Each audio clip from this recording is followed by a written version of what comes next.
आलमी वबा कोरोना एक बार फिर सर उठाने लगा। मुस्बत केसेस की शरह में इजाफा। सिंध हुकूमत ने भी अहम कदम उठा लिया। चीन से आने वाले मुसाफिरों का कोरोना टेस्ट लाजमी करार दे दिया।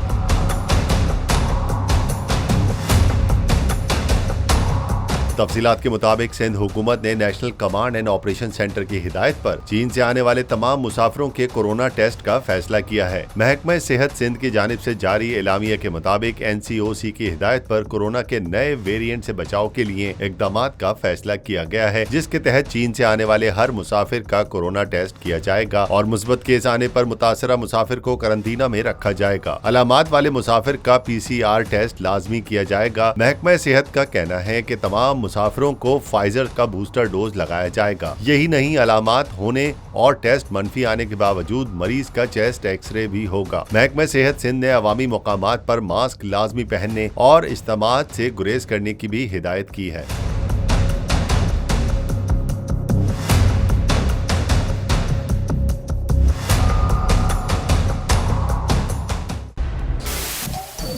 सबसे बड़े चैनल बोल न्यूज के एंकर मखदूम शहाबुद्दीन के प्रोग्राम अब बात होगी ने रेटिंग के तमाम रिकॉर्ड्स तोड़ दिए। मैं हूं मखदूम शहाबुद्दीन और आप देख रहे हैं अब बात होगी। 46% नाजरीन ने बोल न्यूज को देखा। सोशल मीडिया पर भी सबने ज्यादा देखा। सब्सक्राइब करें और बेल दबाएं ताकि कोई खबर रह न जाए।